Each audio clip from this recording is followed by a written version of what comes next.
Good morning, everybody. Thanks, for joining us for this discussion today.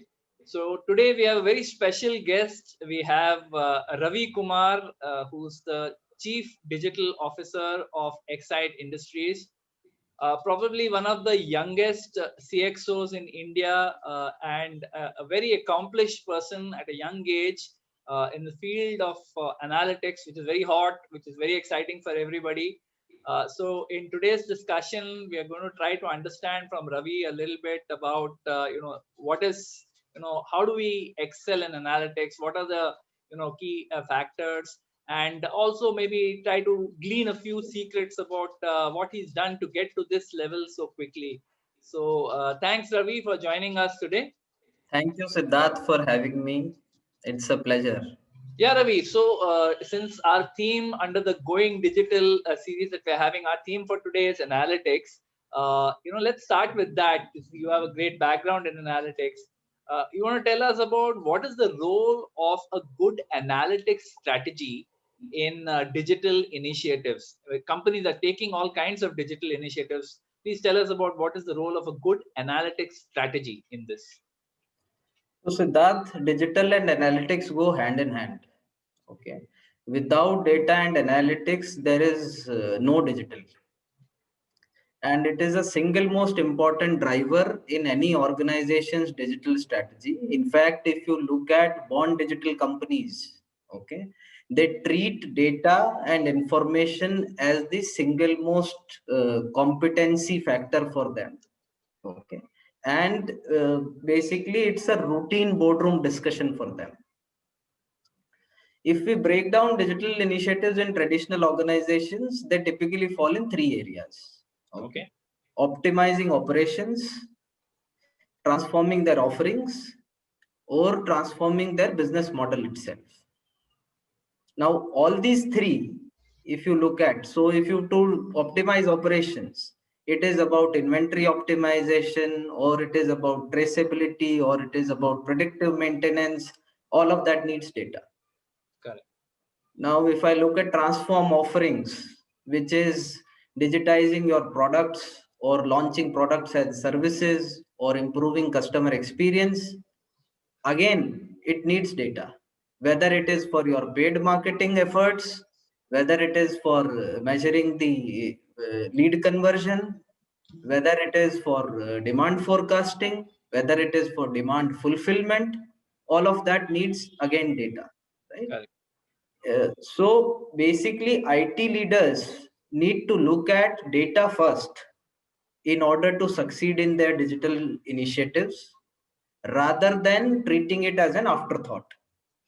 Great. So, Ravi, if one looks at now an organization which has understood this, okay, and wants to build powerful analytics for all the leaders in the company, what are the critical components of a powerful analytics in any large, small organization? Okay, I'll come to the components later, Siddharth. Sure. Let me just spend a minute on what analytics was traditionally and what is the modern look and feel of analytics, right? Great. So Yeah. traditionally, data and analytics typically meant reports and dashboards. Okay, while if you look at it in the digital era, analytics serves a broader enterprise purpose. Okay, and it is more integrated into the way people work. I will take example of a customer journey on a app, say for example. Okay. Okay, so there is data collected at every touch point. Okay, be it what ad did you click, what search term did you did you use to reach to the app, what recommendations did you consider, what videos did you watch on the app, and all of this is captured and used to shape the next customer experience online, right? Even determine the next release of features which are important for users, right? Or improve the recommendation algorithm and personalize offers for users, right?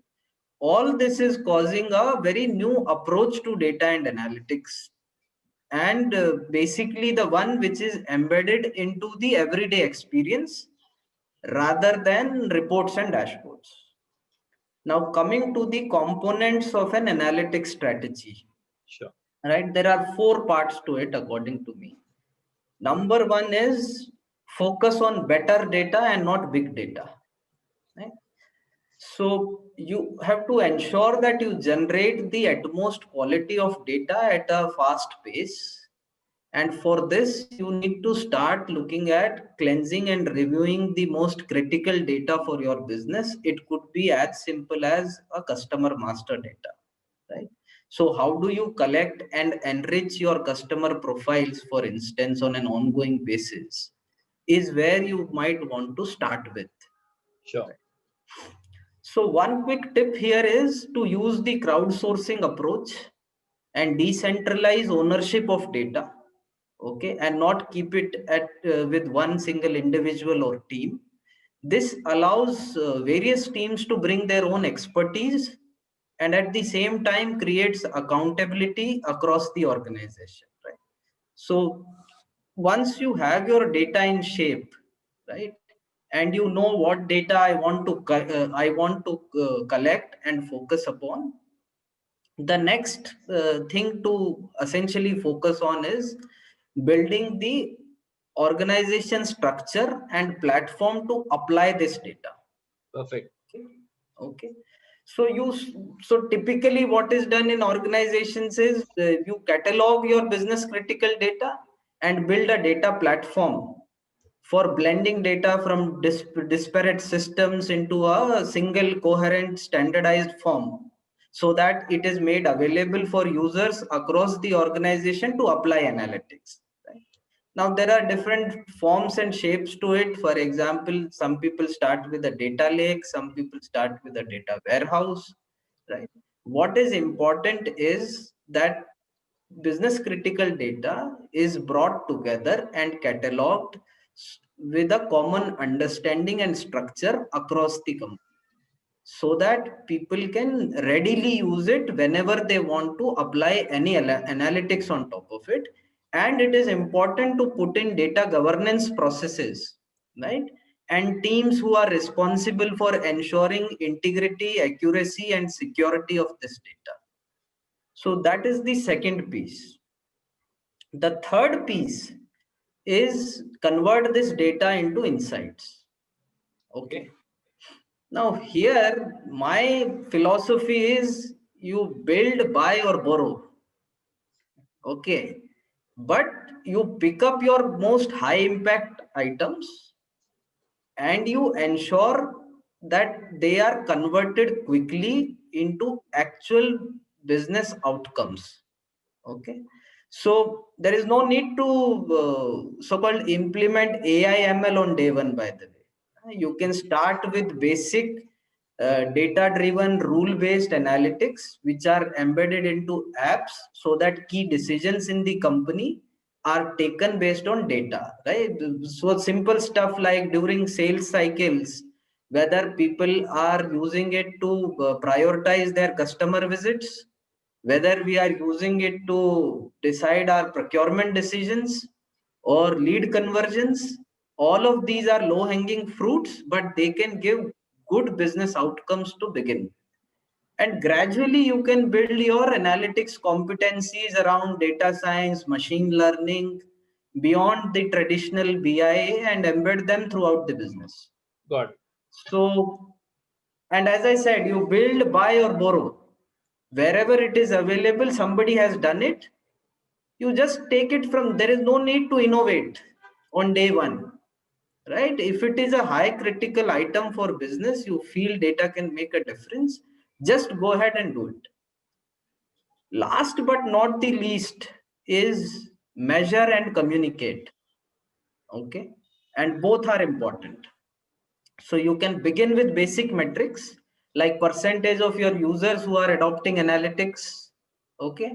And then maybe slowly you can link it to more evolved KPIs like salesman productivity, lift in sales, percentage of your total data footprint, which has external data, unstructured data, semi-structured data, percentage of apps that embed AI, ML, NLP, to deliver smarter decisions, right?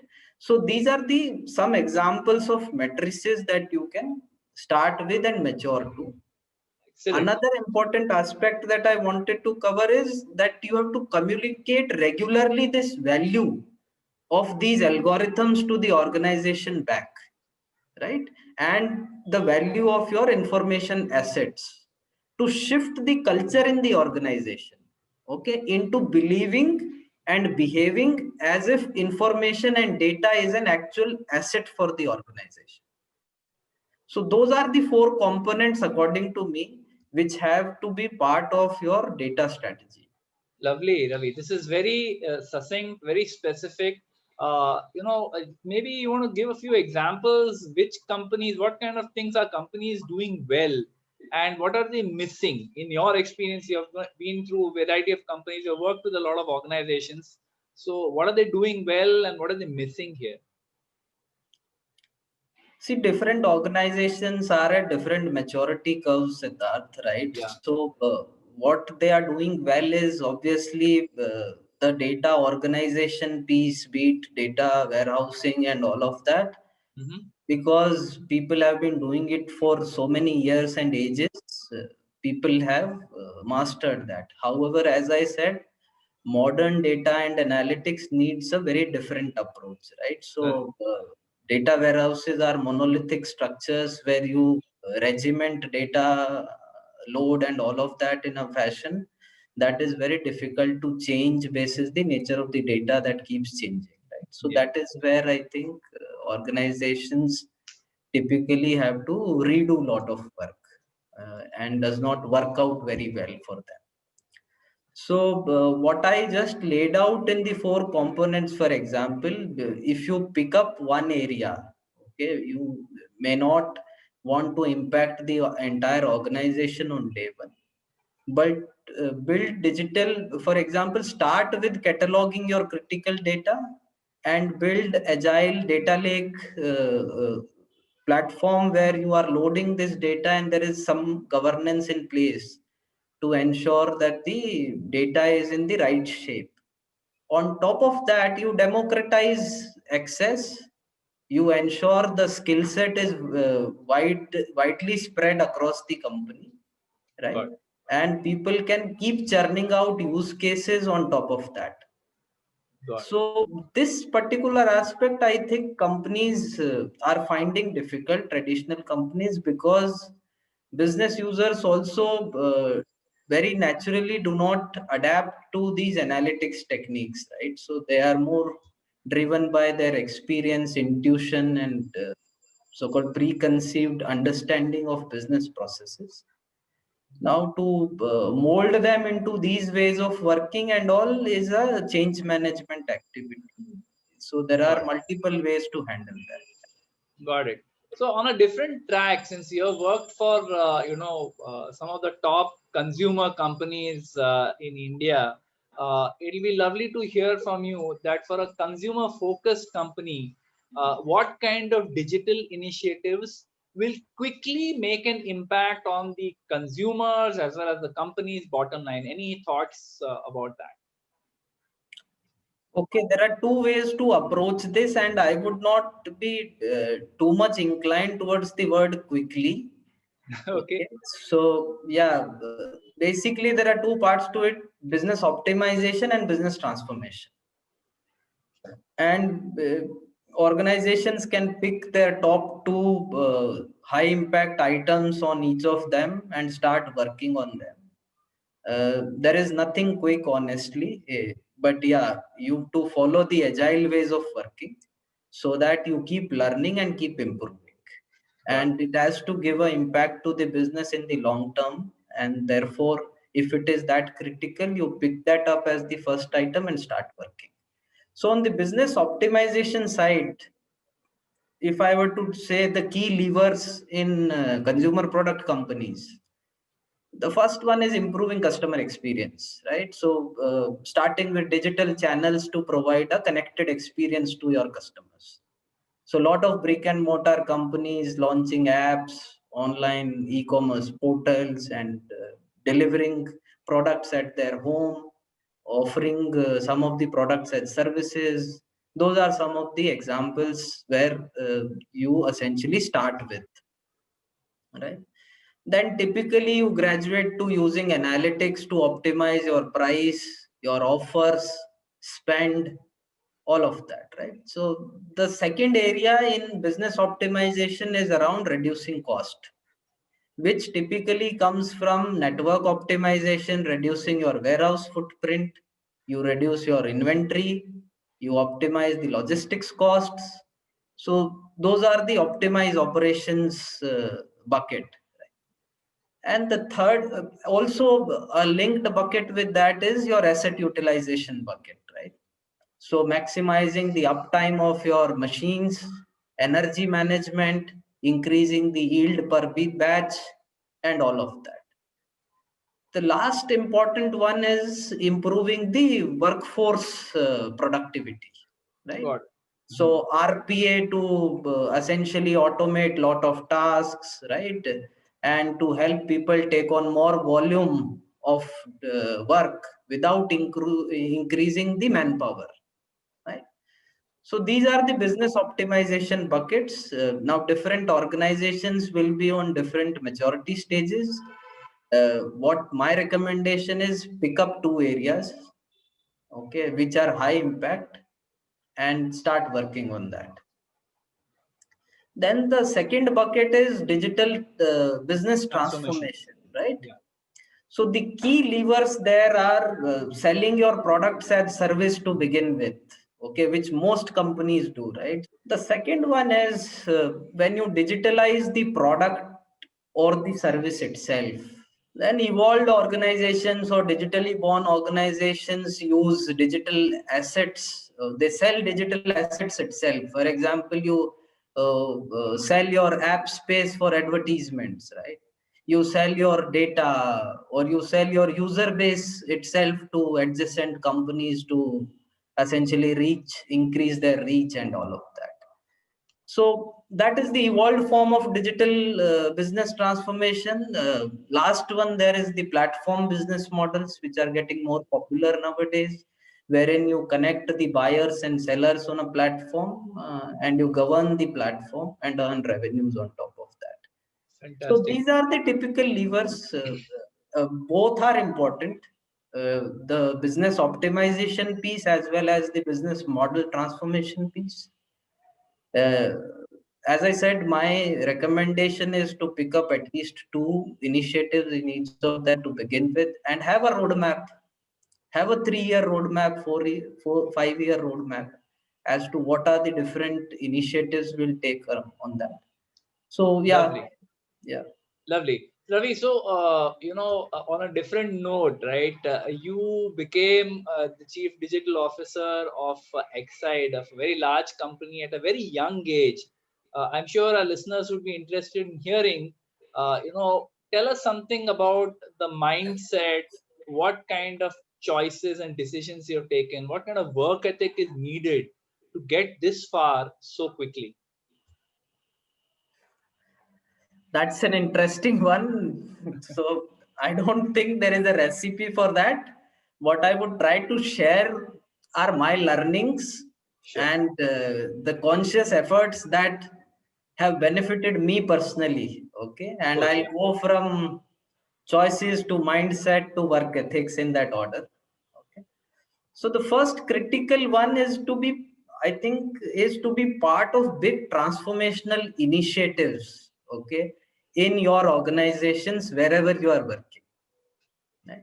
So ensure that you have done or you are part of at least one large scale implementation end to end, be it for an ERP, for a CRM, for a data warehouse, for supply chain planning system, any large scale implementation. If you see end to end, what it gives you is the exposure to different business processes. It gives you the confidence to lead a high stake initiative. And most importantly, it teaches you stakeholder management and change management, right? So I have been very fortunate personally to be associated with extremely good companies, and luckily I joined them at such junctures where these large scale transformations were at play, right? And also I have been lucky to be guided and mentored by very experienced and hands-on managers, right, who were also ready to devote their personal time for my development.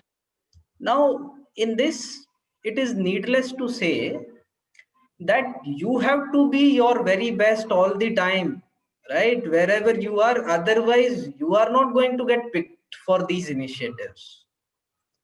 So, that is essentially the bare minimum. And what matters is your hunger, energy, and aspiration. Then if such initiatives are at play in the organization, you will be picked up and you will be part of it, so you will get that exposure. So that is the first one. The next important thing, according to me, at least during the initial days of your career, is attitude. Okay, and attitude is a big word. I will give a connotation to it. Basically, it is attitude to never say no. And why I say this with so much emphasis is, finally, it is the sum total of the body of work that you've done throughout your experience that will take you places, right? And this is the most important thing that I feel has given me the speed for essentially the rise and in my career that I have seen. Delivery is tough, honestly, right, and needs lot of hard work and perseverance. And I have never thought about in my career that what is my role, does this work fall in my responsibility or not. I have a very simple principle: whatever gets on my table gets done, as simple as that. Okay, I don't think I have ever denied any work from wherever it has come, at least. So there is no boundary to what you can do, honestly, right? So that is what has helped me take on lot of work, which has given me the exposure and things to talk about. Now when you do so much work, honestly, at least big, and when you initially join organizations, I also have a feeling that most of your learning happens in your first job. Okay, and then you just leverage it and use it in your subsequent jobs. So that is my second advice, if I were to say, right? Now coming to uh, uh, basically the mindset, right? I think digital and IT being a knowledge function, it is known to everyone the most important thing in a knowledge function is your own knowledge. So your grip on technology, your depth of understanding in at least one technology area is very important, right? So spend whatever time initially in your career to ensure that you become an expert on at least one tech area, and almost to a level that you are an authority on that subject, right? And then you keep enhancing. Once you reach certain level, then honestly it does not take too much effort to keep yourself abreast with the latest happenings in that area of interest. And I would not pinpoint any area here. Whatever is your passion and whatever you feel inclined to, be it any technology, just ensure that you keep learning. Lovely. Right.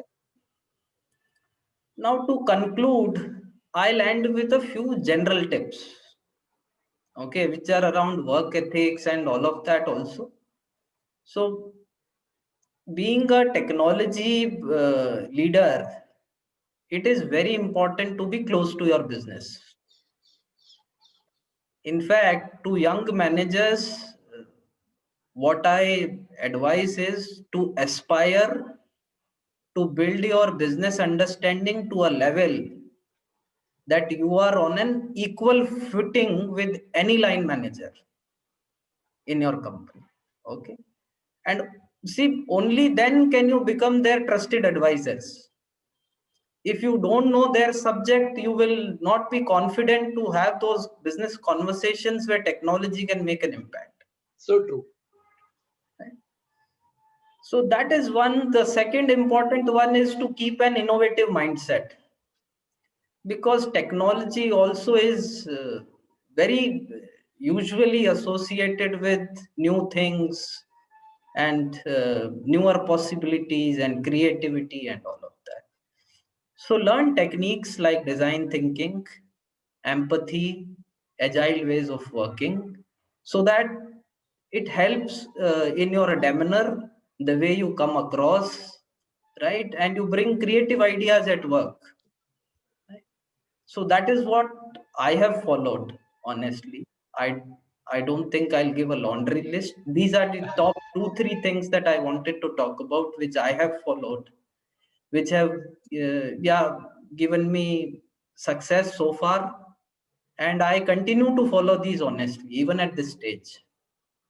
Lovely. Ravi, these are all very coming from the heart, very practical and very real inputs that you have given about the field of analytics and about your own career and what, what are the attributes one needs to get to, this kind of a level quickly in one's career.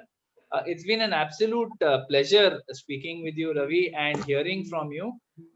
Thank you so much for your time and your very candid, heartfelt, but very expert inputs on these topics. Thank you. Thank you, Siddharth. It was a pleasure interacting with you.